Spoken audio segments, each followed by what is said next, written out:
gustaría centrarme en lo que tiene que ver con el abordaje interdisciplinario en relación a la responsabilidad penal adolescente. Pero en ese sentido nosotros en Uruguay tenemos un sistema que ha venido de alguna manera generando una serie de cambios en lo que tiene que ver, y al igual que toda Latinoamérica, en el abandono de una visión tutelar para consagrar el paradigma de la protección integral. En ese sentido, un cambio fundamental en nuestro sistema normativo ha sido la ratificación de la Convención de los Derechos del Niño en el año 90 y posteriormente la sanción del Código de la Niñez y la Adolescencia en el año 2004. En ese sentido, el Estado uruguayo ha hecho un esfuerzo por, de alguna manera, hacer de la medida alternativa a la privación de libertad la medida más utilizada por el sistema jurídico uruguayo. Sin perjuicio de ello, nos hemos encontrado en el último tiempo con una serie de dificultades en lo que tiene que ver con el abordaje de la responsabilidad penal adolescente. Por eso, en concreto, me parece importante centrarnos en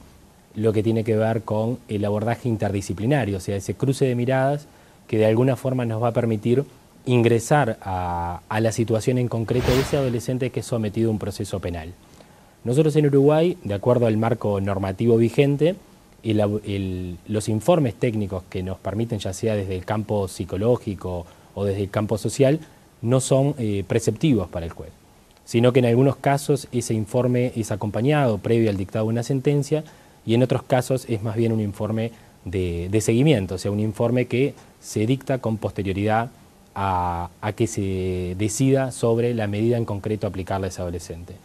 Y en ese sentido nosotros pensamos desde el Instituto de Inclusión Social Adolescente que es necesario reforzar el trabajo interdisciplinario en lo que tiene que ver con todo el momento previo al dictado de una sentencia.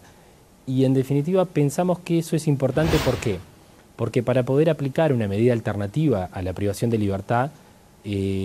tanto jueces como fiscales deben poder tener una aproximación a lo que es la realidad en concreta de ese adolescente. Nosotros tenemos que poder, al margen de la discusión estrictamente jurídica que se dé sobre el tema, lo que tiene que ver sobre el delito que comete o sobre algún agravante que podamos tener en concreto o un atenuante, tenemos que poder ingresar en lo que tiene que ver con la situación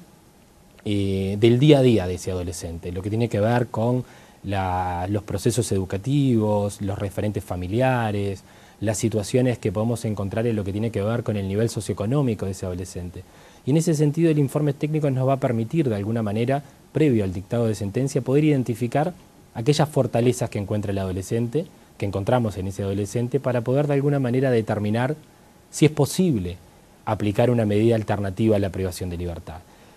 Entonces, en ese sentido, pienso que el poder desde el campo jurídico incorporar de alguna forma los datos que vienen desde ya sea el área social o psicológica se vuelve fundamental. Creo que el abordaje específicamente jurídico no nos permite tomar contacto con esa realidad social. Y de ahí es que creo que el poder pensar la intervención, no solo desde lo jurídico, sino desde lo social, lo psicológico, dando participación al equipo técnico que en cada caso vaya a intervenir en la situación, nos va a permitir poder precisar con mayor certeza la medida en concreto para ese adolescente. Y en definitiva eso va a poder darnos más herramientas para poder trabajar la responsabilidad penal adolescente, ya que en algunos casos la medida privativa de la libertad se vuelve una medida que no va a generar un efecto positivo en ese adolescente, y más si tenemos en cuenta de que quizás podemos contar con referentes familiares o podemos contar con alguna alternativa educativa o comunitaria que nos permita trabajar la responsabilidad penal desde un espacio abierto. Creo que la apuesta debería ser a trabajar desde un espacio abierto, intentando que efectivamente la medida privativa de libertad sea utilizada como último recurso. Y para ello creo que es fundamental ese cruce de miradas entre lo social, lo psicológico y lo jurídico. Creo que ahí es un debe que tenemos en lo que tiene que ver con cómo pensamos la responsabilidad penal adolescente. Creo que no podemos pensar en una responsabilidad penal adolescente exclusivamente desde el campo jurídico. Creo que ahí es necesario ese cruce de miradas que nos permita fortalecer el trabajo con ese adolescente buscando un egreso exitoso. Creo que la apuesta es a que ese adolescente no vuelva a cometer un ilícito y no vuelve a ingresar al sistema penal juvenil. Y en ese sentido creo que el esfuerzo va por poder, como es esto, generar un trabajo interdisciplinario que nos permita lograr cumplir con ese objetivo que nos marca la Convención de los Derechos del Niño y que también lo marca la normativa interna, tanto del Perú como la de Uruguay.